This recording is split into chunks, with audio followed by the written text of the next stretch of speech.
सर्वांना क्रांतिकारी जय भीम, जय जिजाऊ, जय शिवराय, नमो बुद्धाय. मित्रांनो, मी महेश शिंदे. आजच्या या व्हिडिओमध्ये मी तुम्हाला भारतीय संविधानाचं आर्टिकल 26, 27 आणि 28 यांच्याबद्दल मी तुम्हाला माहिती देणार आहे. आर्टिकल 26, 27 आणि 28 यांच्याबद्दल मी तुम्हाला माहिती देणार आहे. भारतीय संविधानाची मालिका आपण चालू केली आहे. त्यामध्ये मागच्या व्हिडिओमध्ये आपण आर्टिकल 25 याबद्दल माहिती जाणून घेतली. भारतातील प्रत्येक व्यक्तीला, तो कोणत्याही धर्माचा असो, तर त्याला स्वतःच्या धर्माचं आचरण करण्याचा अधिकार आहे, उपासना करण्याचा अधिकार आहे, आराधना करण्याचा अधिकार आहे, मुक्तपणे प्रकटीकरण आणि प्रचार प्रसार करण्याचा अधिकार आहे. अशा पद्धतीचा जो अधिकार आपल्याला भारतीय संविधान आर्टिकल 25 न दिलेला आहे. यामध्ये फ्रीडम ऑफ रिलिजियन म्हणजे धर्माचं स्वातंत्र्य काय आहे, कशाच्या संदर्भात आहे, याबद्दल आपण मागच्या व्हिडिओमध्ये माहिती घेतली. आजच्या व्हिडिओमध्ये मी तुमच्यासमोर आर्टिकल 26, 27 आणि 28 यांच्याबद्दल मी तुम्हाला माहिती देणार आहे. हे आर्टिकल सुद्धा धर्माचं स्वातंत्र्य, फ्रीडम ऑफ रिलिजन यांच्याबद्दल आपल्याला अधिकार प्रदान करतं. आता हे आर्टिकल काय आहेत? Article 26 says freedom to manage religious affairs. Freedom to manage religious affairs याचा अर्थ आहे की धर्माच्या संबंधित असणाऱ्या सर्व काही गोष्टी असतील तर त्या मॅनेज करण्याचा अधिकार आहे. Subject to public order, morality and health, every religious denomination or any section thereof shall have the right. याचा अर्थ आहे मराठीमध्ये सार्वजनिक सुव्यवस्था, नीतिमत्ता व आरोग्य यांच्या अधीन राहून प्रत्येक धार्मिक संप्रदायास अथवा त्यांच्यापैकी कोणत्याही गटांस, म्हणजे प्रत्येक धार्मिक संप्रदाय म्हणजे तो फक्त काही हिंदू नाही, हिंदू यांच्यासोबत मुस्लिम, ख्रिश्चन, शीख, ईसाई आणि बौद्ध यांना धरून, ह्या सर्व धार्मिक संप्रदायांना धरून public order, morality and health यांना धरून कशा प्रकारचे या धार्मिक संस्था असलेल्या गटांना कशा प्रकारचं भारतीय संविधानानं अधिकार पोचवलेले आहेत, तर to establish and maintain institutions for religious and charitable purposes. याचा अर्थ आहे की धार्मिक किंवा धर्मातील असलेल्या संस्था यांच्या प्रयोजनांकरता संस्थांची स्थापना करायची, तर ती कशामुळे, म्हणजे कशाने, तर स्वखर्चाने धर्मात असलेल्या संस्था चालवायच्या. धार्मिक संस्था धर्मदायी प्रयोजनांकरता स्वखर्चाने अशा धार्मिक संस्था चालवण्याचा हक्क आहे. To establish and maintain institutions for religious and charitable purposes. तर काय याचा अर्थ आहे की धार्मिक संस्था चालवण्याचा हक्क आहे कोणत्याही धर्मातील व्यक्तींना. धार्मिक संस्था चालवण्याचा हक्क आहे. To manage its own affairs in matters of religion. धर्माच्या धार्मिक बाबींमध्ये जे काही व्यवहार असतील ते सर्व व्यवहार मॅनेज करण्याचा अधिकार आहे. To manage its own affairs in matters of religion. त्याच्यानंतर to own and acquire movable and immovable property. धर्मातील असलेले म्हणजे धार्मिक संस्था असतील तर त्यांना स्वतःची अशी मालमत्ता, जंगम आणि स्थावर मालमत्ता मालकीची करण्याचा किंवा ती संपादन करण्याचा अधिकार आहे धर्मातील लोकांना. हिंदूंची काय असेल ती मालकीची मालमत्ता, म्हणजे कोणत्याही धर्माच्या त्या धर्मातील व्यक्तींना, म्हणजे त्यांची मालकीची असण्याची त्या धर्मातील व्यक्तींची, तर अशा प्रकारे ती मुव्हेबल अँड इमूव्हेबल प्रॉपर्टी संपादन करण्याचा हक्क आहे. आणि ह्या सर्व गोष्टी कायद्यानुसार अशा मालमत्तेचे प्रशासन करण्याचा हक्क असेल. To administer such property in accordance with law. To administer such property in accordance with law. सर्वात पहिल्यांदा म्हणजे काय, तर पब्लिक ऑर्डर म्हणजे सार्वजनिक सुव्यवस्था असेल, मोरॅलिटी असेल, हेल्थ असेल, आरोग्याचा, ह्या सर्व गोष्टी कन्सिडर करून, ह्या सर्व गोष्टींचा विचार करून लोकांना म्हणजे धर्मातील असलेल्या प्रत्येक धर्मातील लोकांना किंवा धर्मात असलेल्या लोकांना तर काय तर त्यांना रिलिजियस चॅरिटेबल वगैरे कशा पद्धतीचे ट्रस्ट वगैरे काढण्याचा अधिकार आहे. त्याच्यानंतर त्यांचे काही वैयक्तिक असे व्यवहार असतील तर धर्माच्या बाबतीत तर ते करण्याचा अधिकार आहे. त्या धर्माच्या बाबतीत जर काही त्यांची मालमत्ता असेल तर तिला जपण्याचा आणि संपादन करण्याचा अधिकार आहे. आणि त्याच्यानंतर त्या मालमत्तेचं कायद्यानुसार प्रशासन करण्याचा हक्क आहे. तर हे आहे आर्टिकल 26. आर्टिकल 26. आर्टिकल 27 काय सांगतो तर freedom as to payment of taxes for promotion of any particular religion. एखाद्या विशिष्ट धर्माच्या संवर्धनाकरता कर देण्याबाबत स्वातंत्र्य. आता या आर्टिकलमध्ये काय लिहिलं आहे ते तुम्हाला सांगतो. No person shall be compelled to pay any taxes the proceeds of which are specifically appropriated in payment of expenses for the promotion or maintenance of any particular religion or religious denomination. याचा अर्थ समजून घ्या. Article 27 याबद्दल मी तुम्हाला सांगतोय. तर समजा एखाद्या धर्माचं किंवा धार्मिक संस्था असतील यांचं काही संवर्धन करायचं असेल किंवा धार्मिक संस्था असतील किंवा काही धार्मिक संप्रदाय असतील तर यांचं काही संरक्षण करायचं असेल तर ज्याचे उत्पन्न एखाद्या विशिष्ट धर्माचे अथवा धार्मिक संप्रदायाचे संवर्धन करण्यासाठी किंवा ती चालू करण्यासाठी विनिर्दिष्टपणे विनियोजित केलेले आहे असे कोणतेही कर देण्याची कोणत्याही व्यक्तीवर सक्ती केली जाणार नाही.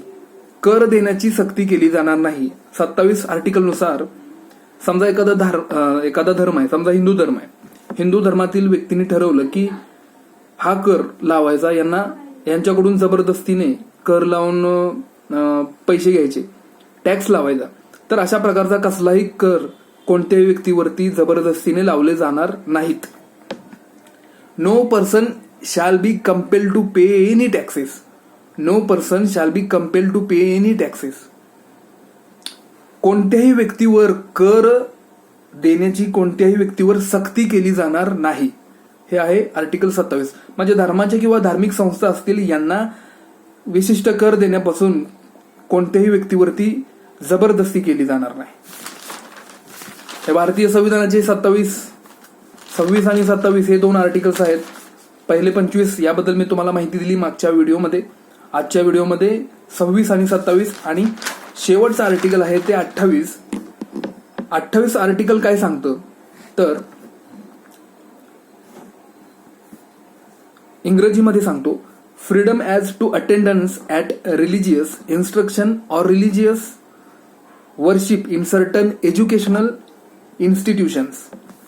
याचा अर्थ आहे विवक्षित शैक्षणिक संस्था, ज्या काही विवक्षित शैक्षणिक संस्था असतील त्या या संस्थांमध्ये धार्मिक शिक्षण अथवा धार्मिक उपासना यांना उपस्थित राहण्याबाबत स्वातंत्र्य. याचा अर्थ काय आहे तर बघा, first, no religious instruction shall be provided in any educational institution wholly maintain out of state funds. याचा अर्थ आहे की पूर्णतः राज्याच्या निधीतून, राज्य सरकारचा जो निधी असेल निधीतून चालवल्या जाणाऱ्या कोणत्याही शैक्षणिक संस्थेत कोणतेही धार्मिक शिक्षण दिले जाणार नाही. आता बघा, याचा अर्थ आहे की समजा राज्य सरकारनं चालवलेले काही शैक्षणिक संस्था असतील तर त्या शैक्षणिक संस्थेमध्ये कोणत्याही प्रकारचं धार्मिक शिक्षण दिलं जाणार नाही. म्हणजे पूजा आरती, त्याच्यानंतर देवदेवता यांचे फोटो लावणे, सत्यनारायणची पूजा घालणे, अशा प्रकारचा कोणत्याही प्रकारचं धार्मिक शिक्षण दिलं जाणार नाही. आणि जो कोणी 28 आर्टिकलचं उल्लंघन करेल, जो कोणी राज्य सरकारच्या विरोधात जाईल आणि धार्मिक शिक्षण जो देईल शैक्षणिक संस्थांमध्ये, तर ते 28 आर्टिकल 28चं उल्लंघन होईल आणि अशी सदर व्यक्ती ही दंडास पात्र ठरेल.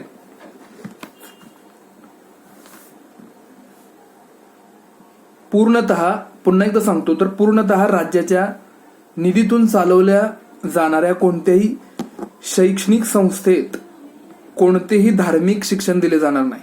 म्हणजे कसं तर संस्थांमध्ये पूजा आरती त्याच्यानंतर सत्यनारायण घालणं शैक्षणिक संस्थांमध्ये किंवा गणपती वगैरे बसवतात हे सर्व चुकीचं आहे. तर हे अशा प्रकारचं धार्मिक शिक्षण दिले जाणार नाही. त्याच्यानंतर आर्टिकल 28चा दुसरा खंड आहे. Second, nothing in clause shall apply to an educational institution which is administered by the state but has been established under any endowment or trust which requires that a religious instruction shall be imparted in such institution. याचा अर्थ समजून घ्या. ज्या शैक्षणिक संस्था आहेत, ज्या शैक्षणिक संस्थेचे प्रशासन राज्याकडून केले जात असेल, बरोबर, एखादी शैक्षणिक संस्था आहे तिचं प्रशासन तिची जबाबदारी कोण चालवतं तर राज्य सरकार चालवतंय. आणि त्यांनी ठरवलं की त्यांना धार्मिक शिक्षण द्यायची आवश्यकता आहे किंवा आणि अशा पद्धतीने धार्मिक शिक्षण द्यायची आवश्यकता आहे. तर अशा गोष्टींना खंड 1 मध्ये जे सांगितलं आहे की पूर्णतः राज्याच्या निधीतून चालवल्या जाणाऱ्या कोणत्याही शैक्षणिक संस्थेत कोणतेही धार्मिक शिक्षण दिले जाणार नाही, हा कायदा त्या ठिकाणी लागू होणार नाही. तर त्या ठिकाणी धार्मिक शिक्षण दिले जाऊ शकते जर अशा शैक्षणिक संस्थेचं प्रशासन जर राज्य सरकारकडून होत असेल तर, आणि त्यांनी ठरवलं की धार्मिक शिक्षण द्यायचं तरच तिथं दिले जाऊ शकते. आणि त्या ठिकाणी कोणालाही फोर्स केला जाणार नाही की बाबा तू धार्मिक शिक्षण घे, असा कोणालाही फोर्स केला जाणार नाही. आर्टिकल 28 मधलं तिसरं जे खंड आहे, पहिल्यांदा इंग्रजीमध्ये सांगतो.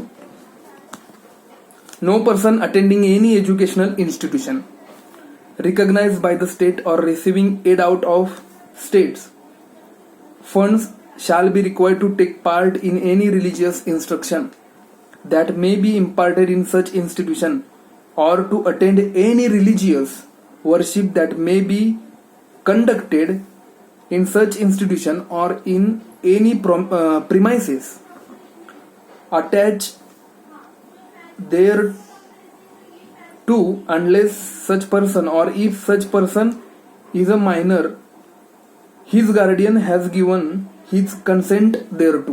याचा अर्थ आहे, समजा एका ठिकाणी राज्य सरकारनं शैक्षणिक संस्थांना परवानगी दिली आहे की धार्मिक शिक्षण द्यायची आवश्यकता आहे. मग ती जी शैक्षणिक संस्था आहे ती राज्य सरकारनं मान्य केलेली आहे किंवा राज्याच्या निधीतून तिला सहाय्य मिळत असेल त्या शैक्षणिक संस्थेला, किंवा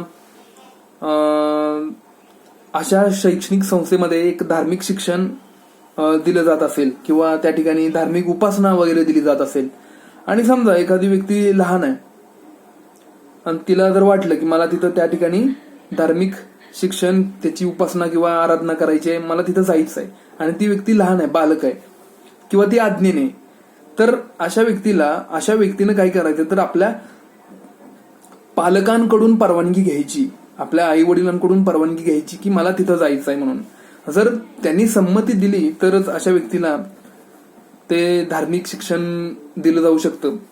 पण त्या ठिकाणी सुद्धा त्याला फोर्स केला जाणार नाही. म्हणजे 28 आर्टिकल नुसार कोणत्याही व्यक्तीला धार्मिक शिक्षण देण्यासाठी जबरदस्ती दिली जाणार नाही, जबरदस्ती केली जाणार नाही. धार्मिक शिक्षण जे राज्य सरकार शैक्षणिक संस्था चालवत असेल तर त्या ठिकाणी धार्मिक शिक्षण दिलं जाणार नाही. राज्य सरकारनं ठरवलं की राज्य सरकारकडून प्रशासन म्हणजे त्याच्याकडून जबाबदारी असेल, राज्य सरकारकडे ती जबाबदारी असेल त्या शैक्षणिक संस्थेची, तर राज्य सरकारनं ठरवलं तरी धार्मिक शिक्षण द्यायचं आहे तर तशा प्रकारची राज्य सरकार प्रोव्हिजन करू शकतं. पण जबरदस्ती कोणावरती करणार नाही की तुम्ही धार्मिक शिक्षण घ्या. आणि तिसरी गोष्ट आहे की तिसरा कायदा आहे त्यात असा आहे की राज्यानं मान्यता दिलेल्या धार्मिक शैक्षणिक संस्था असतील तर त्या ठिकाणी एखादं धार्मिक उपासना असेल, धार्मिक शिक्षण दिलं जात असेल आणि या ठिकाणी सांगितलं की तुम्ही इथं जाऊन धार्मिक शिक्षण घ्या, पण एखादी व्यक्ती अज्ञानी आहे किंवा लहान आहे आणि तिला जर वाटलं मला त्या ठिकाणी जाऊन धार्मिक शिक्षण घ्यायचंय, तर तिनं काय करायचं, तर पहिल्यांदा आई वडिलांकडून मान्यता म्हणजे त्यांच्याकडून परवानगी मिळवायची, संमती मिळवायची. त्यांनी संमती दिल्यानंतरच त्याला धार्मिक शिक्षण घेता येईल. अन्यथा कोणावरती धार्मिक शिक्षणाचा दबाव टाकला जाणार नाही, जबरदस्ती कोणावरती केली जाणार नाही, असं हे आर्टिकल 28 आहे. या व्हिडिओमध्ये आपण फ्रीडम ऑफ रिलिजन म्हणजे धर्माचं जे स्वातंत्र्य आहे यामधले 26, 27 आणि 28 हे आर्टिकल बघितले तर हे कळेल. आर्टिकल खूप महत्वाचे आहेत, प्रत्येक व्यक्तीला समजले पाहिजेत. धर्माचं मुक्तपणे आचरण, प्रकटीकरण आणि त्यानंतर प्रचार प्रसार करण्याचा अधिकार, त्याच्यानंतर कशा पद्धतीने धर्मातील व्यक्तींना अधिकार आहेत की ते त्यांचे स्वतःचे ट्रस्ट, त्याच्यानंतर स्वतःच्या धार्मिक संस्था कशा चालवू शकतात, त्यांच्या असलेल्या मालमत्ता कशा ते जपून ठेवू शकतात आणि त्या सुद्धा पब्लिक ऑर्डर, मोरॅलिटी आणि हेल्थ यांचा विचार करून, म्हणजे कोणालाही त्रास न देता सुव्यवस्था ठेवून, नैतिकता ठेवून अशा पद्धतीने ते लोक धर्माचं आचरण करू शकतात. त्याच्यानंतर कोणत्याही व्यक्तीला जबरदस्तीने कर लादला जाणार नाही की धर्माच्या या गोष्टी करायच्या आहेत म्हणून तू हा कर भर, असं एखाद्याला कर लादला जाणार नाही. आणि ज्या काही धार्मिक शैक्षणिक संस्था असतील ज्या राज्य सरकारकडून ठरवल्या असतील तर त्या ठिकाणी काही धार्मिक शिक्षण घ्यायचं असेल तर कोणत्याही अज्ञानी व्यक्तीला किंवा एखाद्या व्यक्तीला फोर्स म्हणजेच जबरदस्ती केली जाणार नाही. त्याच्यानंतर तुला हे घेच, तर यासाठी जबरदस्ती केली जाणार नाही. आणि त्याच्या मनात जर आलं तर मला घ्यायचे, तर त्याला स्वतःच्या आईवडिलांकडून परवानगी घ्यावी लागणार, तरच त्याला ते धार्मिक शिक्षण दिले जाणार.